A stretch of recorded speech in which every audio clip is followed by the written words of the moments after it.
shooting happened 1 month ago tomorrow. There's been much criticism about the almost 4 hours his body remained in the street. In a moment, for the first time, you will hear from the man who was sent to pick up and deliver Brown's remains that day to the county medical examiner. First, let's go over the timeline according to collected records. We begin Saturday, August 9th, 12:01 in the afternoon. Ferguson officer Darren Wilson encounters Michael Brown and a friend walking in the street. 12:07. The shooting is reported. 12:10, a paramedic happens to be in the area, responds, and finds no pulse. 12:15, other Ferguson officers begin to arrive, and the body is partially covered with a white sheet. 12:43, county officers notified of the shooting. 1:30, county homicide detectives arrive. 2:01, Calvin Whitaker is called to pick up and deliver the body to the county morgue. His county contract states he must be on the scene within an hour. 2:25, Calvin arrives at the scene, and then 2 hours and 12 minutes later, at 4:37, Calvin here delivers Brown's body to the morgue, a 15-minute drive from Ferguson, which means for almost 2 hours you were at the shooting scene, and he's joining us this morning just to kind of set the record straight. What was happening? Why were you there for 2 hours, Calvin? Good morning to you. Good morning.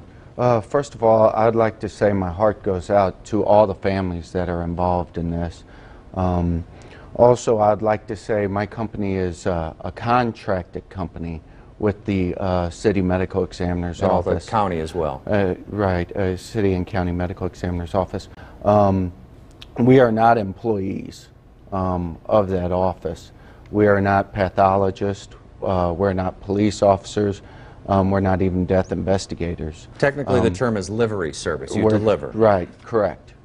That's all we do. And all I can really comment on is what we do and my timeline. I don't know the timelines of everybody else.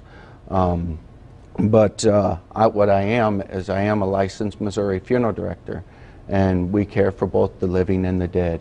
And we treat them with the utmost respect. When we arrived that day, it was very hectic. You could cut the tension with a knife. It was not a safe situation. In what way? In the way there was people that were just all over the place. The police could not control the crowd. There was times where we feared for our lives. You say we. Your wife travels with you on these. Correct. She's a licensed funeral director also. All right. There was a shooting. We do not have any bulletproof vest, anything like that to protect us. So you heard gunshots? There was gunshots while we were there. It's kind of needless to say, and I was surprised why people reacted the way they did about it took so long. It took so long because we could not do our job. It was unsafe for us to be there. Where were you for the 2 hours? A police officer came over to where we were and said, stay in your vehicle. You guys do not have vests. The best thing for you to do is to kind of get down and let us get control of the situation. So for 2 hours, or almost 2 hours, you were in your black SUV and you were hunkered down? Yes, sir. Yes, sir. And my wife at one point even asked, would it be safer to get out of here?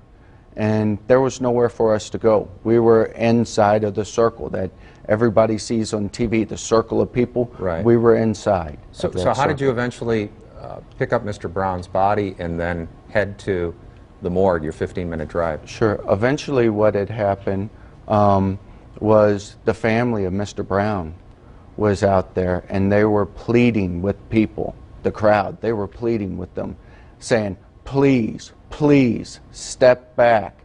They will not pick up my son. They are not safe. They do not feel safe. Please step back and let them pick up my son. It was very, you could cut the tension with a knife. So by 4:37, you had delivered the body to the morgue. And but for 2 hours you were in that situation. Yeah, because much criticism has been placed in the area. Why was the body left out there in the hot sun for 4 hours? Some say 4:30. when looking at the records, it was just under 4 hours, but that explains maybe 2 hours of it. Right, right. It was very tense. You ever experienced anything like that before? No, sir, and I hope I never do again.